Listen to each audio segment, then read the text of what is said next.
दो तीन गंभीर बातें कहने आपसे आया हूं और चाहता हूं कि कुछ आपसे कह सकूं और अगर आप चाहें तो मुझसे कुछ पूछ सकें।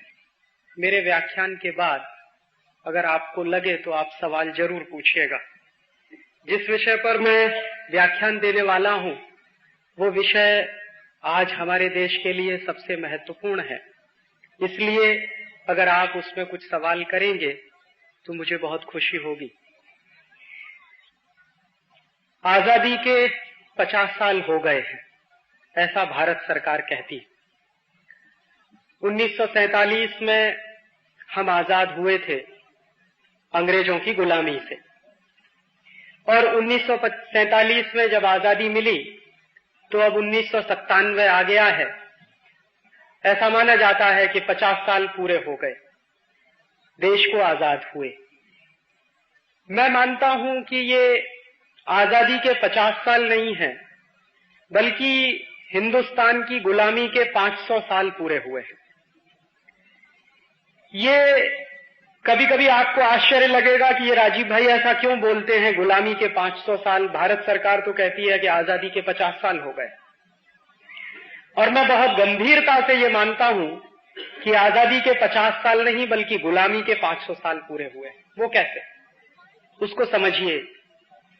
आज से लगभग 500 साल पहले वास्को डिगामा आया था हिंदुस्तान। इतिहास की चौपड़ी में, इतिहास की किताब में हम सब ने पढ़ा होगा कि सन 1498 में मई की 20 तारीख को वास्को डिगामा हिंदुस्तान आया था। इतिहास की चौपड़ी में हमको ये बताया गया कि वास्को डिगामा ने हिंदुस्तान की खोज की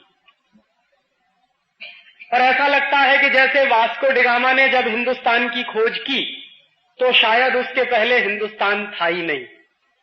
हजारों साल का ये देश है जो वास्को डिगामा के बाप दादाओं के पहले से मौजूद है इस दुनिया में। तो इतिहास की चौपड़ी में ऐसा क्यों कहा जाता है कि वास्को डिगामा ने हिंदुस्तान की खोज की, भारत की खोज की? और मैं मानता हूं कि वो एकदम गलत है। वास्को डिगामा ने भारत की कोई खोज नहीं की, हिंदुस्तान की भी कोई खोज नहीं की। हिंदुस्तान पहले से था, भारत पहले से था। वास्को डिगामा यहां आया था भारतवर्ष को लूटने के लिए। एक बात और जो इतिहास में मेरे अनुसार बहुत गलत बताई जाती है कि वास्को डिगामा श्री हरिभाई देसाई समकालीन तंत्री बदलने से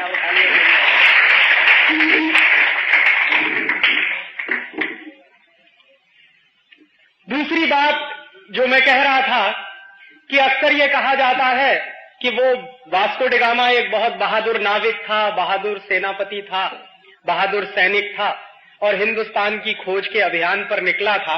ऐसा कुछ नहीं था। सच्चाई ये है कि पुर्तगाल का वो उस जमाने का डॉन था, माफिया था। जैसे आज के जमाने में हिंदुस्तान में बहुत सारे माफिया किंग हैं, उनका नाम लेने की जरूरत नहीं है क्योंकि मंदिर की पवित्रता खत्म हो जाएगी। ऐसे ही बहुत सारे डॉन और माफिया किंग 15वीं शताब्दी में होते थे यूरोप में। और 15वीं शताब्दी का जो यूरोप था वहां दो देश बहुत ताकतवर थे उस जमाने में, एक था स्पेन और दूसरा था पुर्तगाल। तो वास्को डिगामा जो था वो पुर्तगाल का माफिया किंग था। 1490 के आसपास से वास्को डिगामा पुर्तगाल में चोरी का काम, लुटेरे पने का काम, डकैती डालने का काम, ये सब किया करता था। और अगर सच्चा इतिहास उसका आप खोजिए तो एक चोर और लुटेरे को हमारे इतिहास में गलत तरीके से हीरो बनाकर पेश किया गया। और ऐसा जो डॉन और माफिया था उस जमाने का पुर्तगाल का, ऐसा ही एक दूसरा लुटेरा और डॉन था, माफिया था, उसका नाम था कोलंबस। वो स्पेन का था।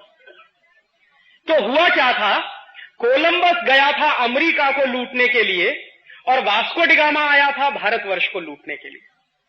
लेकिन इन दोनों के दिमाग में ऐसी बात आई कहां से, कोलंबस के दिमाग में ये किसने डाला कि चलो अमेरिका को लूटा जाए, और वास्को डिगामा के दिमाग में किसने डाला कि चलो भारतवर्ष को लूटा जाए?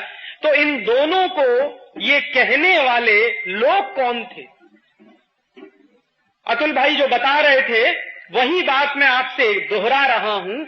हुआ क्या था